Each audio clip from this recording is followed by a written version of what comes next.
আমি রাধাকে কিছুই বলিনি, ও নিজেই সত্য অনুসন্ধান করেছে। কিন্তু তুমি এইসব হবার অনুমতি দিচ্ছ কিভাবে কানাই?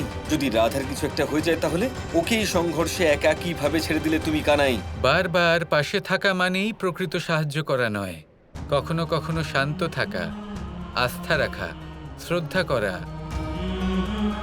এগুলোও পাশে থাকার নামান্তর। কখনো কখনো কিছু না করাটাই সব থেকে বড় সাহায্য করা হয়, আর সেটাই আমি করছি। তোমার সঙ্গে তর্ক করে তুমি জিততে পারবো না কানাই, কিন্তু একটা কথা মনে রেখো, যে যদি তোমার বা রাধার কিছু হয়ে যায় তাহলে তোমার এই বলরাম দাদা চুপ করে বসে থাকবে না কিন্তু।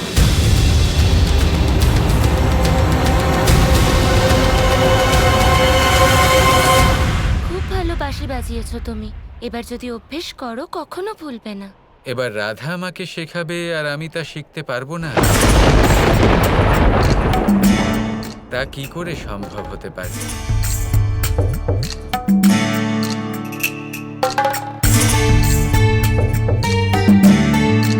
ক্ষীর বানানো শিখেছো, বাঁশিও শিখে নিলে, আমি অত্যন্ত প্রসন্ন।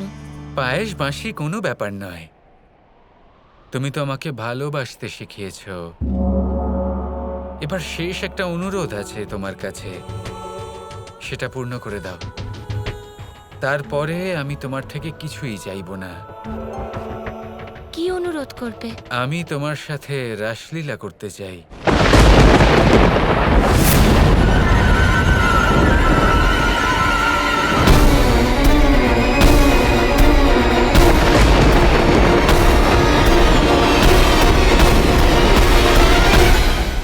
তাছাড়া অনেক সময় পেরিয়ে গেছে, আমরা রাসলীলা করিনি।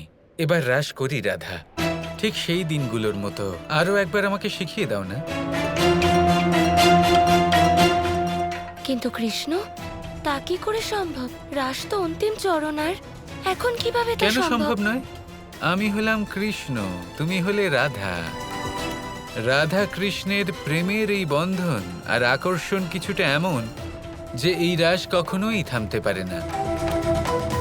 এবার এই বিষয়টা আলাদা যে তোমার রাস করতে ইচ্ছে করছে না, তাহলে আমি কিছুই করতে পারবো না।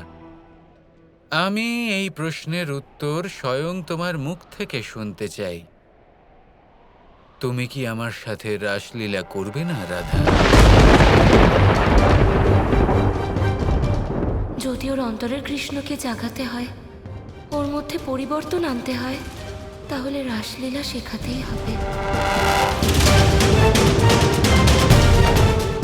যদি এটাই তোমার ইচ্ছে হয়ে থাকে, তাহলে আমি না করি কি করে? কিন্তু তারপরে তোমায় আমার একটা দাবি মানতে হবে। রাধার ইচ্ছে আমার কাছে আদেশ। আমি কথা দিচ্ছি, তুমি যা বলবে আমি তাই করব। তাহলে নিশ্চিন্তে থাকো, আমি তোমাকে রাসলীলা শেখাবো আর সাথে রাসও করব। চলি। আমি রাসের সময় কৃষ্ণকে প্রমাণ করে দেব, যার মনে প্রেম আছে সে বদলে যেতে পারে। বদলাবো আমি নয়, বদলাবে তোমার আর কৃষ্ণের জীবন কাহিনী।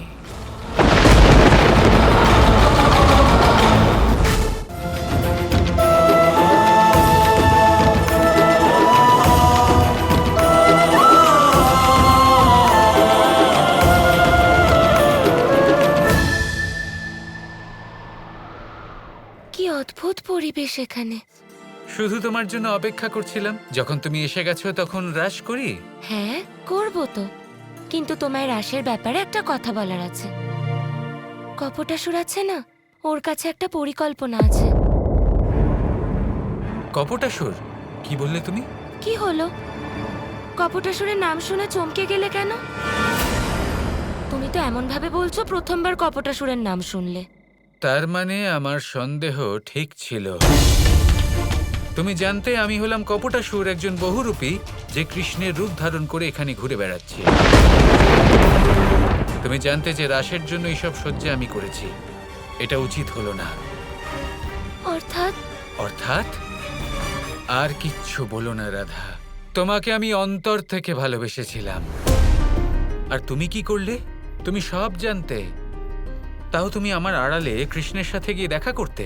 না রাধা, নামের দিক থেকে আমি কপটাসুর হতে পারি, কিন্তু কপটতা তুমি করেছো। আমি তো শুধু তোমায় শুধরে দিতে চাইছিলাম, সেই জন্য তাই আমি এসব করেছি। আমি কখনো তোমার কোনো ক্ষতি চাইনি, সেই জন্য তো আমি তোমায় বাঁশি বাজাতে শিখিয়েছি, ক্ষীর বানানো শিখিয়েছি। আমি ভেবেছিলাম তুমি শুধরে যাবে, কিছু অন্তত পরিবর্তন আসবে।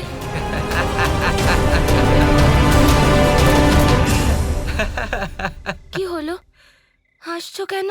তাহলে হাসবো না তো আর কি করব? তুমি সত্যি বড়ই নিরীহ, হাসি তো পাবেই। যাক, আমি তোমাকে সত্যিটা বলে দিই, আমি হলাম কৃষ্ণ, আর আমি একটু আগে তোমার সাথে উপহাস করছিলাম মাত্র। কৃষ্ণ, এটা একেবারেই ঠাট্টা ছিল না। আমার আবেগের সাথে ছেলে খেলা করলে।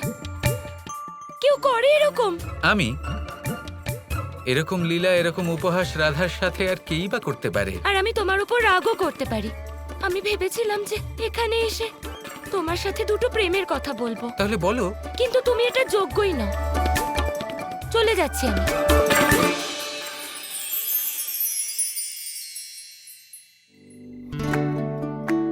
ক্ষমা করে দিও, কিন্তু কি করব, তুমি সত্যিই বড় নিরীহ। তোমাকে বিরক্ত না করলে আমার আনন্দই হয় না।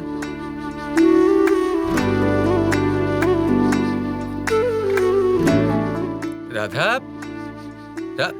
এ তো সত্যিই রেগে গেল।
ব্রহ্মাস্ত্র প্রয়োগ করলে, মুখ ভার করে বসে পড়লে।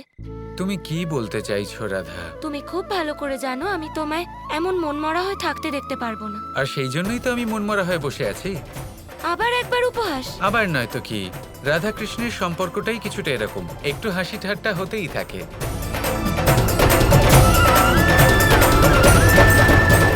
আচ্ছা, এই সব কথা এখন ছাড়ো, একটা গুরুত্বপূর্ণ কথা বলা যাক। কেমন চলছে তোমার আর কপটাসুরের প্রেম কাহিনী? আমি তো শুধু তোমায় ভালোবাসি, বুঝেছো? আর এটাও জেনে রাখো যে তুমি এই বাজি হারতে চলেছো।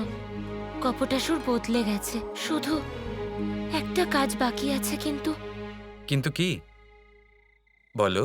ও চাইছে যে আমি ওর সাথে রাসলীলা করি।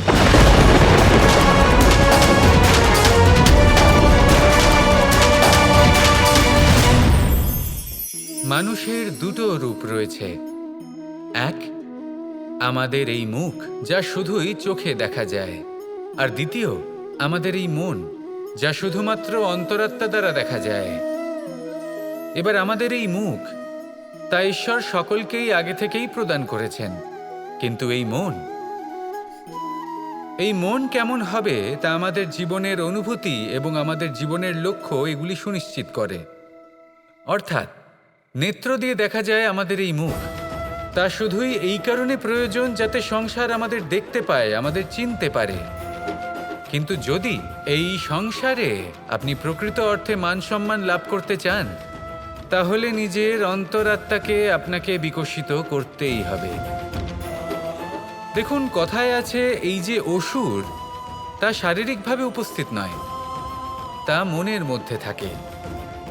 যদি এই মন থেকে অসুরকে বের করে দেওয়া যায়, তাহলে শরীরে তা উপস্থিত থাকবেই না। তাই মনকে শুদ্ধ করুন আর আমার সাথে ভালোবেসে বলুন, রাধা রাধা।